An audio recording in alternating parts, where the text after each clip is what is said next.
నాకైతే ఇలాంటి యాక్టివిటీస్ గానీ, పిల్లల్ని బయటికి తీసుకెళ్ళడం గానీ చాలా చాలా ఇష్టం అనమాట. Because my kid was very happy once we went to kids play zone. So అక్కడి నుంచి వచ్చాక మేము అసలు ఏం తిన్నాం, నేను ఏం చేశాను రెసిపీ ఇంట్లోకి, ఇదంతా మీతో షేర్ చేసుకుంటాను. సో వీడియో అయితే కంప్లీట్గా చూడండి. అలాగే బెల్ ఐకాన్ని కూడా ఆన్లో పెట్టుకోండి. అండ్ ఈ వీడియోని లైక్ చేయండి, షేర్ చేయండి. Welcome to my channel thingery thoughts.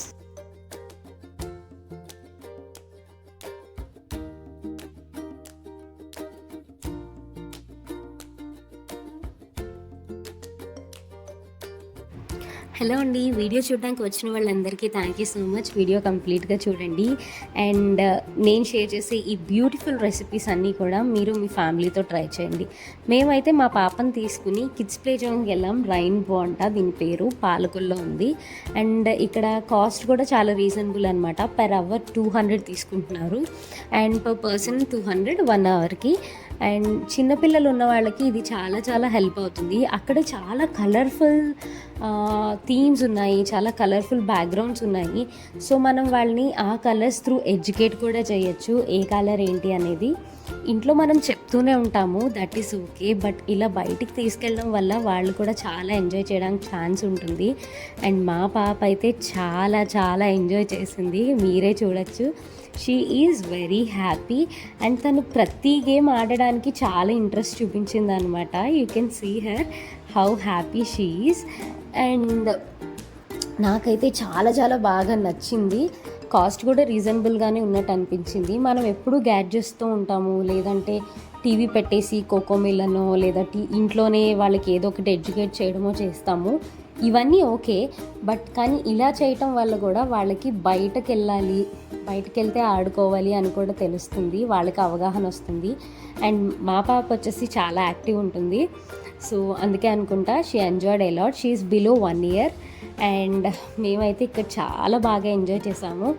And ఇంటికి వచ్చిన తర్వాత కూడా she is playing back side, మీరు కావాలంటే చూడండి.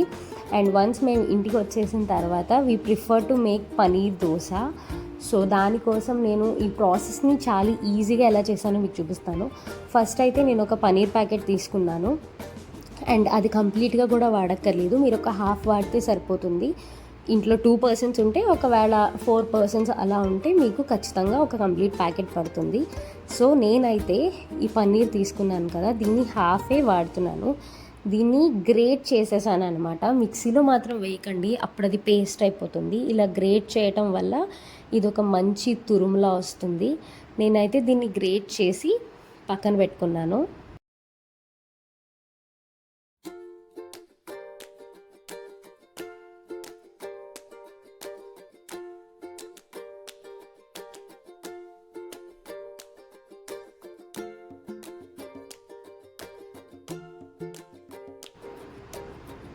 సో గ్రేట్ చేసిన పోర్షన్ అయితే హాఫ్ పీస్కి ఇంత వచ్చిందనమాట.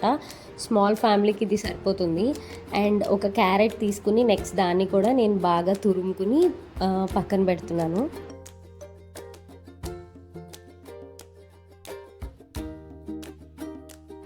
ఇప్పుడు మనం చేయాల్సింది ఏంటంటే, ఫస్ట్ తురుముకున్న పనీర్లో ఈ క్యారెట్ని కూడా మిక్స్ చేసేసేయండి. సో దీంట్లో ఇది వేసిన తర్వాత 1 tablespoon ఆఫ్ సాల్ట్ వేయాలి. ఖచ్చితంగా ఈ స్టెప్ అయితే మిస్ అవ్వకండి ఇక్కడ చేసేది. అండ్ మీరు ఇలా చేసుకోవటం వల్ల మీకు ఈజీ కూడా అయిపోతుంది. సో దీంట్లో మీరు సాల్ట్ వేసేసిన తర్వాత 2 tablespoons off white pepper powder. If మీకు వైట్ పెప్పర్ పౌడర్ అవైలబుల్గా లేకపోతే బ్లాక్ పెప్పర్ అయినా వాడచ్చు, but maximum white pepper powder వాడడానికి ప్రిఫర్ చేయండి. దీని నుంచి వచ్చే ఫ్లేవర్ కొంచెం డిఫరెంట్ ఉంటుంది దానికంటే. సో ఇది నేను బాగా మిక్స్ చేసేస్తున్నాను అన్నమాట.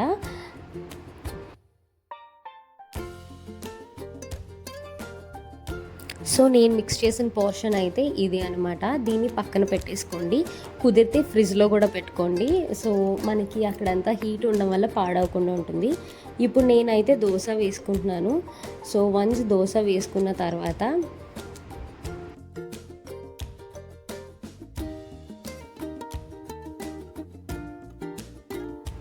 దోశ ప్రాసెస్ అనేది మనందరికీ తెలిసిందే. సో దానిపైన నేను ఆనియన్స్ వేస్తున్నాను. ఇప్పుడు ఆనియన్స్ అండ్ గ్రీన్ చిల్లీస్ బాగా చాప్ చేసుకున్నవి.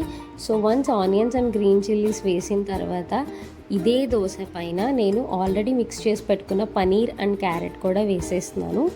సో ఇది కూడా వేసేసి కొంచెం దానికి అంటుకునేలాగా ప్రెషర్ ఇస్తాను ఇప్పుడు నేను. చేత్తో కానీ లేకపోతే మీకు చేయి కాలుతుందని భయం ఉంటే అట్లుగాడితో అన్న చేయొచ్చు. బేసిక్గా మీరు పన్నీర్ అండ్ క్యారెట్ కలుపుకోవాల్సిన అవసరం లేదు, బట్ నేను ఎందుకు కలిపేస్తున్నానంటే ప్రాసెస్ ఈజీ అయిపోతుంది, లేకపోతే ఒక్కొక్కసారి తీసివేయడం అనేది చాలా పని కదా, అందుకోసం అనమాట. సో ఇప్పుడైతే పన్నీర్ అంతా స్ప్రెడ్ చేసుకున్న తర్వాత అట్టు వేగిన తర్వాత దీన్ని మడత పెట్టండి, తిరగవేయకూడదు. తిరగవేశారంటే ఆల్రెడీ ఉన్న పన్నీర్ పెనానికి అంటుకుపోయే ఛాన్సెస్ ఉంటుంది కాబట్టి ఇప్పుడు హై ఫ్లేమ్లో పెట్టి 2 సైడ్స్ వేయించుకోండి. దీన్ని తీసి పక్కన పెట్టుకోండి. ఇందులోకి నేను చేసిన మింట్ చట్నీ ఏది అనేది నేను మీకు నెక్స్ట్ వీడియోలో చెప్తాను. కాంబినేషన్ అయితే చాలా బాగుంటుంది. అండ్ ఈ వీడియోని లైక్ చేయండి, ఛానల్ సబ్స్క్రైబ్ చేసుకోండి, బెల్ ఐకాన్ ఆన్లో పెట్టుకోండి, మీ ఫ్యామిలీ అండ్ ఫ్రెండ్స్తో కూడా షేర్ చేయండి. Thanks for watching. బాయ్.